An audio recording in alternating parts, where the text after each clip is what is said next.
அண்மை செய்தி, சாத்தான்குளம் அருகே கிணற்றுக்குள் ஆம்னி வேன் பாய்ந்திருக்கிறது. இதில் 3 பேர் வெளியே வந்திருக்கிறார்கள். 5 பேர் கிணற்றுக்குள் மூழ்கிய வேனுக்குள் சிக்கியதாக தகவல் கிடைக்கப்பெற்றிருக்கிறது.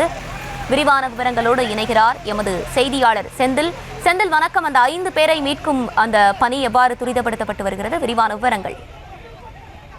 கண்டிப்பாக, அதாவது தூத்துக்குடி மாவட்டத்தில் சாத்தான்குளம் அருகே உள்ள தஞ்சை அருகே உள்ள வெள்ளான்குளம் பகுதியில் நாளை நடைபெறவுள்ள திருமண நிகழ்ச்சிக்காக அவர்களுடைய சொந்த ஆம்னி காரில் 8 பேர் குடும்பத்தினர் வந்ததாக கூறப்படுகிறது. அதேபோல் சாத்தான்குளம் அருகே உள்ள மீனான்குளம் பகுதி அருகே வந்து கொன்ற போது சாலையோரம் இருந்த கிணற்றுக்குள் எதிர்பாராம விதமாக கார் விழுந்தது.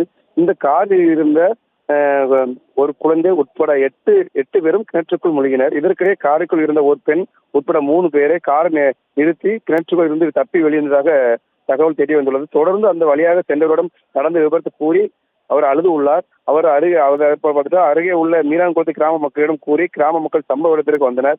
கிணறு சுமார் 50 அடி ஆழத்திற்கும் இருக்கும் என்பதால் பொதுமக்கள் யாரும் இறங்கி காப்பாற்ற முடியாத சூழ்நிலை ஏற்பட்டது. தொடர்ந்து கிராம மக்கள் அருகே உள்ள சாத்தான்குளம் தீயணைப்பு துறையினரும் தகவல் தெரிவித்து அவர்கள் சம்பவ இடத்தில் விரைந்து வந்து தீயணைப்பு துறையினர் கிணற்றுக்கு பொதுமக்கள் உதவியுடன் தேடி வருகின்றனர். மேலும் 2 ஜேசிபி இயந்திரங்கள் கொண்டு வரப்பட்டு தீவிரமாக அவர்களை தேடி வருகிறார்கள். மேலும் பார்த்தீங்கன்னா அந்த கிணற்றுக்குள் குழந்தை உட்பட 5 பேர் சிக்கிய சம்பவம் சாத்தான்குளம் பகுதியில் ஒரு பெரும் பகுதியை ஏற்படுத்தியுள்ளது.